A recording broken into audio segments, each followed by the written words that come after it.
Kemudian untuk waktu sendiri, saya di sini betul-betul sibuk ya. Kalau setiap Senin, Selasa, Rabu, Kamis itu saya menghibur pengunjung mulai pagi sampai jam 12 siang.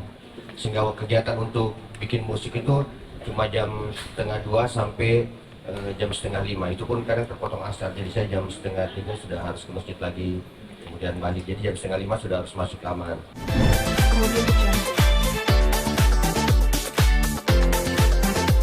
Yang tadi ditampilkan itu juga dibuat di sini. Meskipun belum maksimal, tapi alhamdulillah hasilnya malah justru maksimal. Artinya belum maksimal alat-alatnya. Kira-kira seperti itu. Oh, untuk waktu Bang Jul, jadi memang pada saat ada yang harus dikerjakan dengan cepat, tentunya kami beri kesempatan Bang Jul sampai jam 8 malam. Tentunya kami koordinasi dengan jajaran yang di bawah untuk memberikan izin sampai jam 8 malam dan dilakukan pengawasan. Tapi kalau tidak ada yang dikerjakan, ya mungkin sampai jam setengah 5 sudah harus selesai. Kira-kira seperti itu.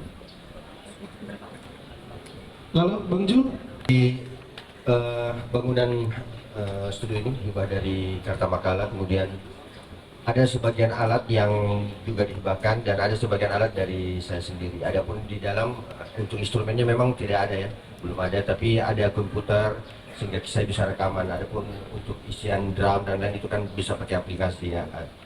Kemudian untuk waktu sendiri, saya di sini betul-betul sibuk ya. Kalau setiap Senin, Selasa, Rabu, Kamis itu saya menghibur pengunjung mulai pagi sampai jam 12 siang. Sehingga kegiatan untuk bikin musik itu cuma jam setengah 2 sampai jam setengah 5. Itu pun kadang terpotong asar. Jadi saya jam setengah 3 sudah harus ke masjid lagi. Kemudian balik. Jadi jam setengah 5 sudah harus masuk kamar. Dan kadang saya juga kalau ada keperluan mendesak, misalnya disuruh ngisi buat musik, buat acara lomba puisi dari napi terorisme atau ada kegiatan ikrar NKRI, nah saya diberi keluasan waktu kadang sampai jam 8 malam, bisa jadi sampai jam sebelum maghrib baru saya masuk kamar. Karena di sini dari jam 8 sampai jam 12 setengah 2 itu clear area, semua napi harus dalam kamar. Kemudian dari jam setengah 2 sampai jam setengah 5 warga binaan semua sudah harus di dalam kamar, tidak ada lagi yang keluar tanpa terkecuali. Terima kasih. Mbak Ajeng mungkin kalau di lapas kelas 2 Tangerang? Sini Bu.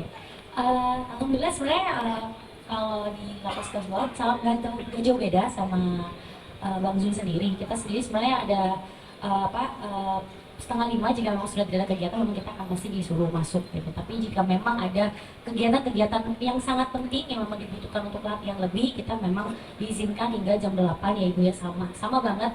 Dan alhamdulillahnya mungkin kalau di kita itu memang ada kita juga seperti tadi dibina. Jadi program tuh tiap hari ada aja kegiatan untuk dibina, terutama di bagian mungkin kalau di seni kita lebih ke menari dan menyanyi.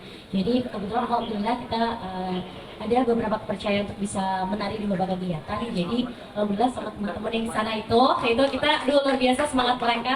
So, mereka kalau kita mau latihan jam berapapun itu mereka ready, dengan tentunya kita selalu didampingi juga oleh petugas yang sedang bertugas juga.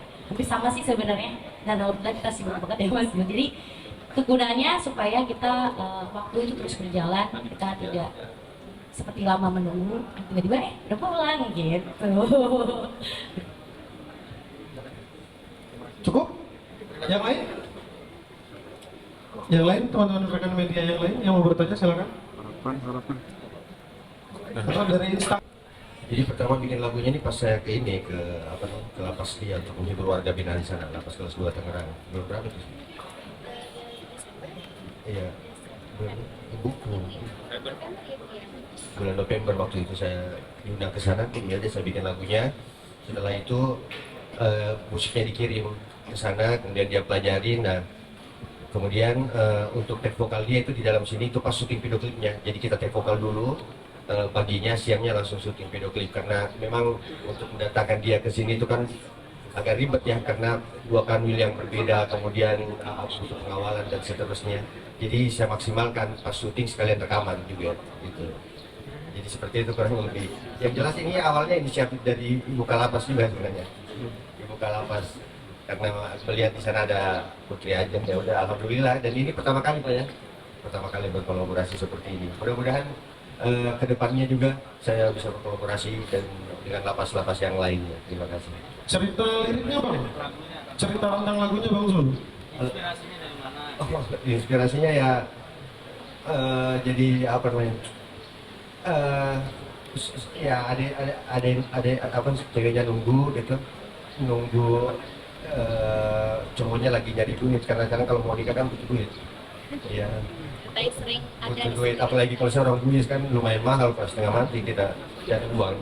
Makanya kadang uang panai, kadang yang disebutkan di highlight ramai itu misalnya uang panai 50 juta, padahal tidak, kan cuma 15 juta jadi karena buat gengsi keluarga ya, apalagi kalau yang dilamar dia lulusan S1 kah, atau apa, atau sudah pegawai negeri itu lebih mahal lagi. Tapi kadang pihak keluarga perempuan juga apa namanya memaklumi hal itu, sehingga kadang demi gengsi ya disebut yang tinggi-tinggi. Padahal tidak seperti itu, cuma kira ya itulah kira-kira yang terjadi di masyarakat. Terima kasih. Curhat dulu. Ada lagi yang lain rekan-rekan media? Monggo bebas atau live IG? Ada lagi teman-teman media yang lain? Pertanyaannya? Oke. Boleh, silakan. Dari tabloid ternyata Mbak Putri ini baru pertama kali rekaman ya, katanya kan mungkin sering tampil, terus sekarang baru pertama kali rekaman setelah ya lama itu gimana latihannya, ada pelatihnya dan segala macam. Terus Bang Jo ini menciptakan lagu Sahabat-sahabat Ade, kayaknya untuk pertama kali toh tidak tinggal di dalam penjara, karena sebelumnya Bang Jo soal kehidupan Bang Jo di dalam penjara. Itu kenapa pakai emang lagi jatuh cinta apa flashback ke istri atau gimana tuh ada itu. Terus sama satu lagi Bang Jo kan sebelum ini kan ada bukan featuring pertama Bang Jo ya, sebelumnya ada kita Yudi kan, yang cuma sementara Mbak Ajeng di dalam gitu. Kalau sih lebih ribet mana ya, kolaborasi dengan yang di luar atau yang di dalam atau gimana Bang? Apa nih? Kalau dibilang ribet, dia lebih ribet karena dia agak susah kita berkomunikasi lewat petugas. Pak, gini. Nanti di sana kasih petugas sana ngasih tahu sini. Banyak pintu banyak. Jadi agak susah kita komunikasi, kadang salah ini kan. Jadi ya lebih ribet. Adapun masalah lagu ya jatuh cinta lagi ya tidak. Kamu istriku. Kalau dari istriku sama jawab jatuh cinta lagi. Coba ada istriku. Jadi istriku juga sering masuk sini. Jadi dia yang make upin Putri hari ini waktu syuting peduli dia juga yang make upin. Alhamdulillah sebelum saya ketangkep, sebelum saya kena masuk penjara, sempat dia bilang mau sekolah sekolah make up. Waktu itu saya larang, saya tidak mau. Tapi tetap aja karena sangat mahal Pak. Maksudnya alat-alatnya lumayan kan, boxnya aja mahal itu berapa puluh juta kan. Tapi alhamdulillah setelah ketangkep ternyata ada manfaatnya sekarang. Iya. Bahkan istrinya Pak Kalapas ini acara tanggal 21 menikahannya Pak Dirjen, istriku juga yang make up. Jadi Ibu Rika, mana Ibu Rika? Tolong kalau ada cara-cara dirjennya make up istriku. Terima kasih. Jadi seperti itu Bro. Mbak Ajeng, proses latihan. Iya, jadi kalau nyanyi sendiri tanpa grup memang ini yang kedua. Kalau selama masuk baru pertama ya memang ya gitu. Karena biasanya kalau di luar kan sudah di zona nyaman bareng sama teman-teman di grup gitu. Jadi sebenarnya memang menyesuaikannya adalah biasanya kalau di zona nyaman kan sama teman-teman memang suaranya range-nya cewek semua. Jadi udah masuk gitu. Nah itu kesusahan kami adalah memang merencanakan menyamakan nada, ditambah kita kesusahan untuk berkomunikasi karena kan kita harus lewat jalur petugas gitu. Tapi alhamdulillahnya karena kita punya petugas-petugas yang memang mendukung program ini, jadi alhamdulillah jadi kalau misalnya memang perlu ngobrol itu langsung kayak benar-benar dicari Putri Ajeng mana dipanggil mana Putri Ajeng gitu kan gitu nih, coba dengerin bener kan nadanya segini nih, kalau nggak coba kamu nyanyi nada kamu seberapa gitu, jadi yang sesuai segitunya gitu. Jadi memang alhamdulillah itu menjadi suatu dinamika dalam suatu proses perekaman yang harus dijalani tapi akhirnya selesai juga. Dan bersyukur juga karena di sana saya punya banyak teman-teman. Kalau dulu mungkin saya ngedance itu sama teman-teman girl band, saya di sini juga tetap ngedance gitu, tapi udah dengan punya girl band baru lagi namanya girl band Majuta ya kan ya. Karena teman-teman saya juga luar biasa, sama keren sama teman saya juga.